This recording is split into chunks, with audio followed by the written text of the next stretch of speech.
Well, folks, it happened, and you can thank me. I bought the cosmetic for Leyline of Resonance, and Wizards has finally reached the amount of sales needed to ban the Leyline in Best of One Standard. It is also currently suspended in Alchemy Best of One and Best of Three, pending rebalance. So that will impact Historic in terms of the Leyline decks there. I've like the Wizards deck playing Leylines. There's some mono red versions with the Leyline decks in that format as well. But we're going to be focusing today on standard best of one and what it means for the format.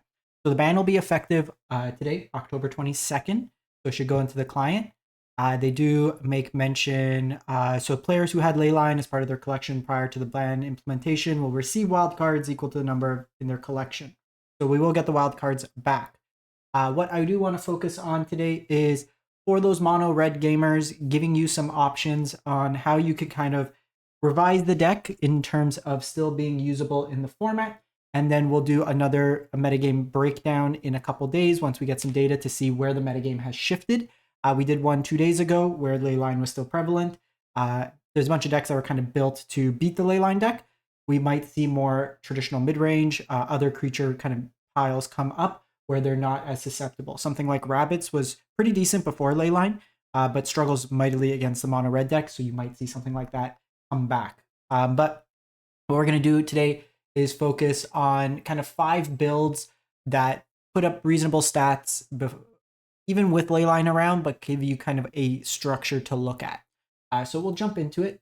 So this data is coming from Untapped GG, Platinum to Mythic rank. Some of it will be the last week or so. Some will be about the last month, depending on what was available. A lot of the mono red players were playing Leyline, so we have to kind of factor that in. But this list here is 58% win rate, 140 games. And I'll paste all these deck lists, so don't worry. They'll be in the video description so you can copy and paste them. So this version here, we got a lot more interaction. We have Lightning Strikes, we have Shocks, we have Obliterating Bolts, and Witchstalker Frenzies. So a bunch more interaction in your red shell.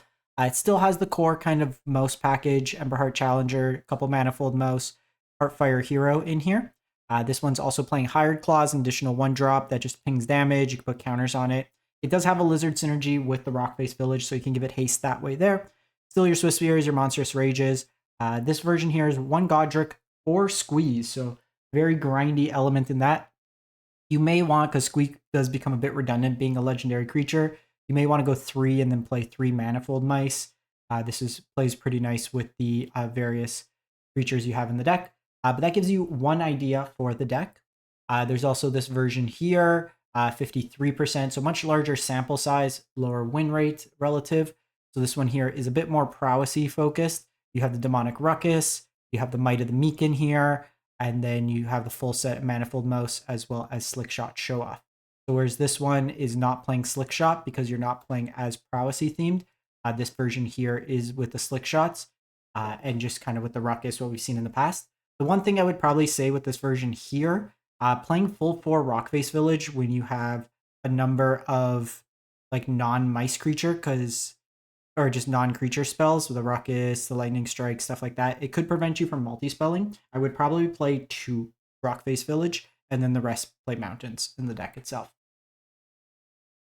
We then have, so this is a best of 3 list that can kind of give you an idea of another direction. So this best of 3 list has put up some results on MTGO. It's putting up, for the last couple weeks, fairly reasonable best of 3 win rates.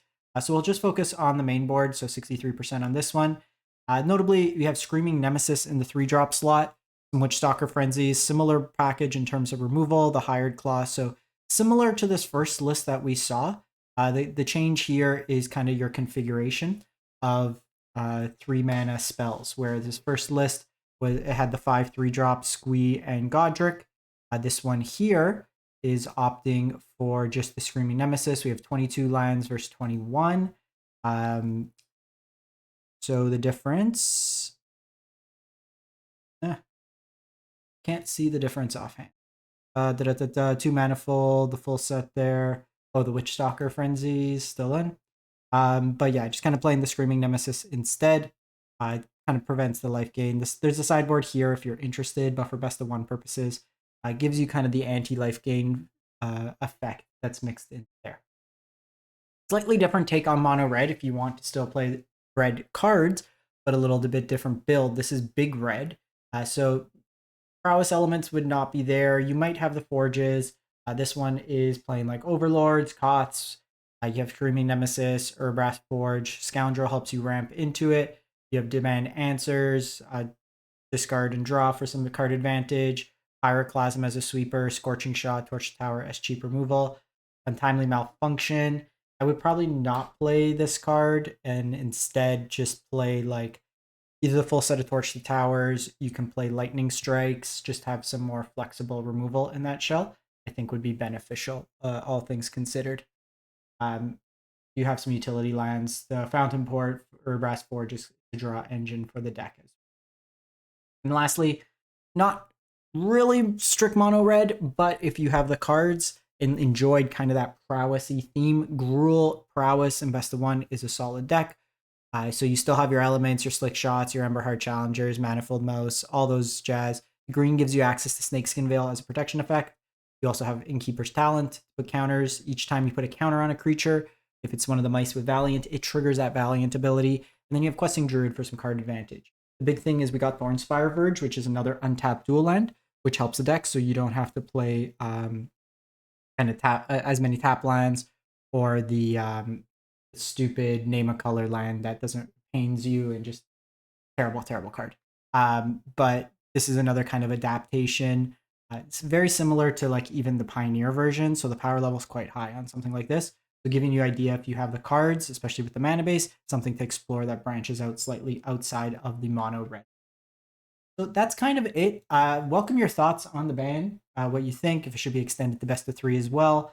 And if you kind of think what should the rebalance be in terms of alchemy and historic, I'd be interested to see what they do with it, how much they tweak it to either kill the card or kind of adapt it another way. Something that I saw on Twitter that was brought up, just make it so when you cast a spell, you may pay 1 to copy it or limit it once per turn kind of effect. To give you kind of an idea there. Potential nerfs that we might see in the. We'll be back, like I said, later in the week with a revised best of 1 metagame breakdown to see where the meta shapes up after this ban.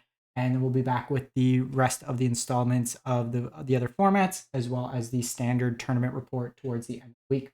Thanks for watching, everyone. Hope you have a great one and be safe.